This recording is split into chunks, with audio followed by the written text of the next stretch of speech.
Good morning, everybody. I am Michele with Fun in Key West, and I am so glad that you're here for another exciting episode of Historic Marker Monday. This one, I have to tell you, whenever I started to explore all of these historic markers, this one took a little bit of time to find. It's because it's not in the heart of Old Town. You're going to have to wander off and find this place on your own. But I'm telling you, if history's your thing, be sure to check out all of the historic markers in Key West. And that's what we do each Monday is we take these historic markers and we uncover the stories and everything that's behind these markers that you find out through Key West. And today's marker has it all.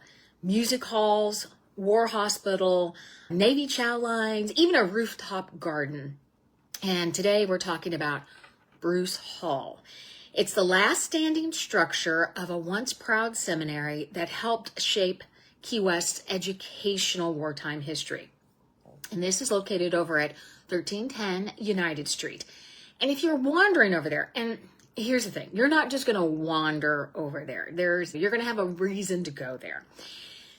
But it's kind of interesting if you wander over there to see how the history of Key West plays into what's happening today in Key West. But if you wander over to United Street, hop on your bike that you rent and run over there, or if you're renting a golf cart for a couple of hours, just checking out all of Key West, this is your opportunity. Head over there. And you're going to notice a stately old building, and it looks like it has a ton of stories to tell. And you know what? It really does.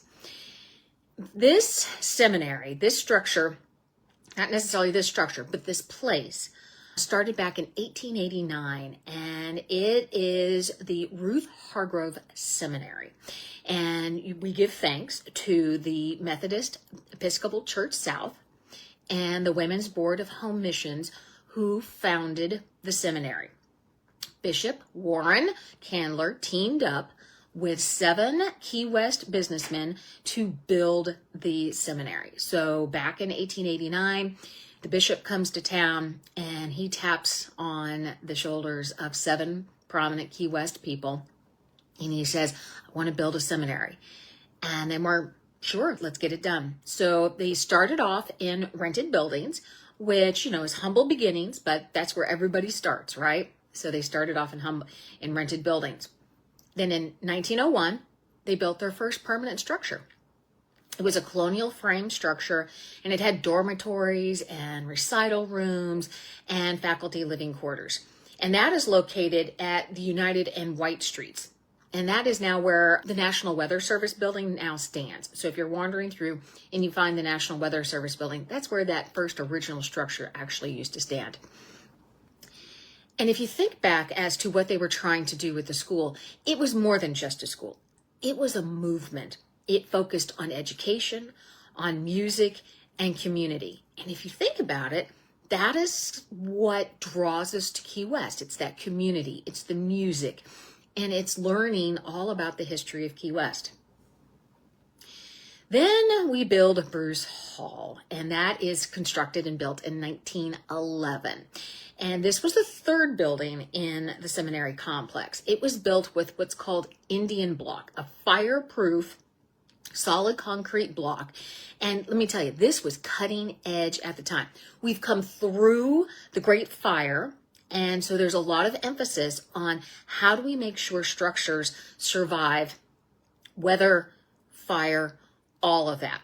And so this was built with Indian block, and it was solid fireproof. And if you look at the structure today, it's very reminiscent of the cigar factories. It's sturdy, it's functional, and has a little industrial, but very little character. But inside Bruce Hall, you had 12 recital rooms, 2 music rooms, a chemistry and physics lab, a library, a principal's office, and the crown jewel was a 600-seat auditorium. It was the largest in Key West at the time. 600 seats in this structure. Plus, because of the way it was constructed, there was a rooftop garden for entertaining. So can you imagine, you're going over to the seminary, you go to a music recital, and then you head upstairs to sip on punch and stand on the roof and look at the stars. That's not a shabby way to spend an evening in Key West, right? Comes along World War I and World War II, and the war changes everything. The U.S. military purchases this seminary ground, and it becomes Key West's primary hospital during both World Wars. It served wounded soldiers and sailors from around the region.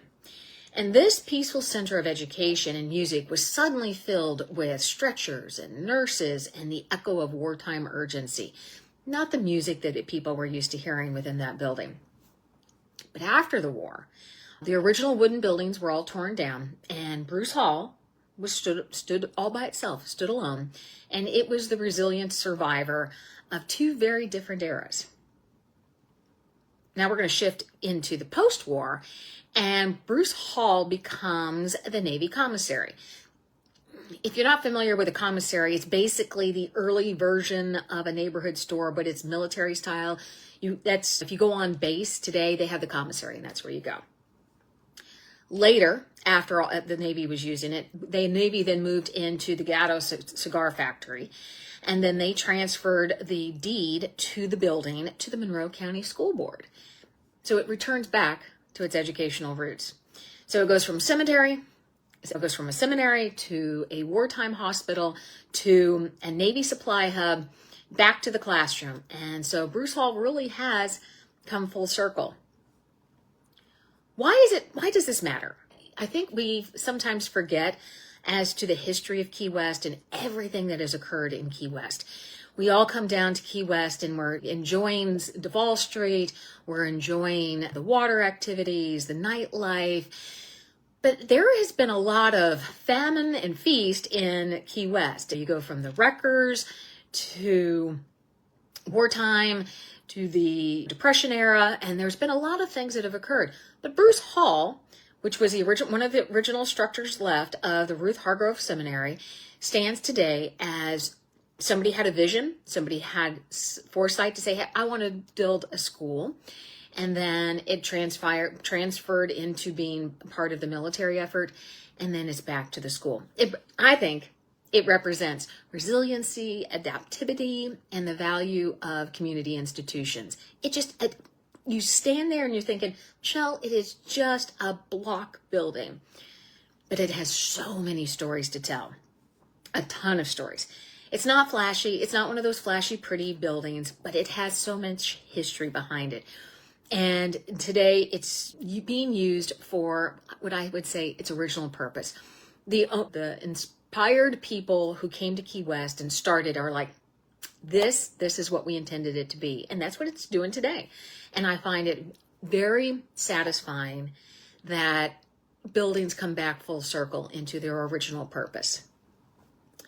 So the next time you happen to be wandering down United Street, and I'm telling you, you're not going to be wandering down United Street for anything in particular, but make it to your goal to head out off of Duval and go a couple streets over, 3-4 streets over, go to Midtown. Find these historic buildings and read up on the stories of why they are there. What are they being used for? What used to be there? And then what I like to do is I like to stand there and go, I wonder what it was like, and imagine where those other buildings were and what life was like. Check out all of the historic markers. You're going to hear a story, a constant theme that runs through these historic markers as you wander through Key West. If you're looking for a self-guided tour on those historic markers, you can head over to FunInKeyWest.com. There we have all of the historic markers marked there. I'm going through and updating them, and I'm going to put together a map that shows you where each one of those are located so that you can wander through and check them out at your own pace. While you're there, sign up for our book club. We are getting ready to announce the August book. Hard to believe it's almost going to be August, isn't it? This year has flown by. Sign up for our book club. We read books every month that have some sort of connection to Key West.